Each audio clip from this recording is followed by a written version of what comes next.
Hello' everyone, Priya কিচেনৰ অন্য এটি recipe ভিডিঅ'লৈ আপোনালোক সকলোকে স্বাগতম জনাইছোঁ। আজি বনাবলৈ লৈছোঁ ছাগলীৰ মাংস। তাৰ বাবে মই 1 কিলো ছাগলীৰ মাংস আনি পেলাই ধুনীয়াকৈ ধুই লৈছোঁ আৰু তাত হালধি 1 চামুচ, সোৱাদ অনুসৰি নিমখ, কাটি লোৱা পিঁয়াজ, আদা দি দিছোঁ। আদা দিব কাৰণ আদাৰ ফ্লেভাৰটো মই বহুত ভাল পাওঁ আৰু আদাখিনি দি ধুনীয়াকৈ মাংসখিনি সানি ল'ম।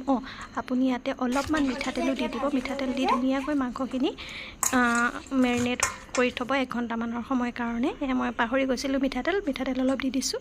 আনফালে মই জুই ধৰি ধুনীয়াকৈ কেৰাহীখন গৰম হোৱাৰ পিছত কেৰাহীত মিঠাতেল দি দিছোঁ আৰু মিঠাতেলখিনি অলপ সময় গৰম হোৱাৰ পিছত ইয়াত মই দিম লং, ইলাচি, দালচেনি ধুনীয়াকৈ দিম আৰু 2টা জলকীয়াও দি দিছোঁ। জলকীয়াকেইটা দিয়াৰ পিছত অকণমান গৰম হোৱাৰ পিছত মই কাটি লোৱা পিঁয়াজখিনি ধুনীয়াকৈ তেলত দি দিছোঁ। তাৰপিছত পিঁয়াজখিনি ব্ৰাউন কালাৰ হোৱাৰ পিছত মই পিঁয়াজখিনি কি কৰিম,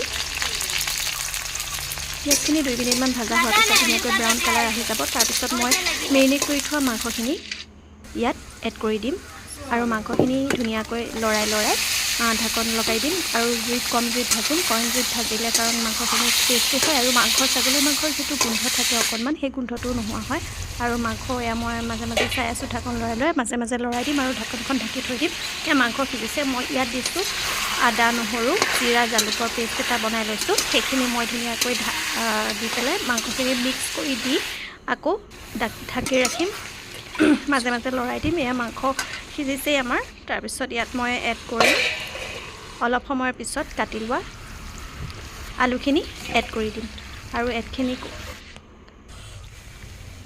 আলুখিনি এড কৰি ধুনীয়াকৈ ভাজি ঢাকন লগালৈকে ভাজি থাকিম কাৰণ কম জুইত বনালে সঁচাই খাবলৈ বহুত সোৱাদ হয়।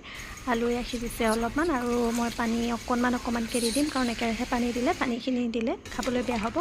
সেইকাৰণে মই অলপমানকৈ পানী দি উতল অহাৰ পিছত আকৌ অলপ পানী দিম, এনেকৈ দি থাকিম।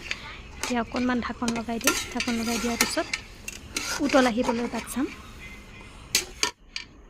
মাংস উতল আহিছে আৰু মই মাংস 2-এটা উতল আহিছে আৰু মাংসখিনি প্ৰায় হৈছে। আলু সিজি আহিছে।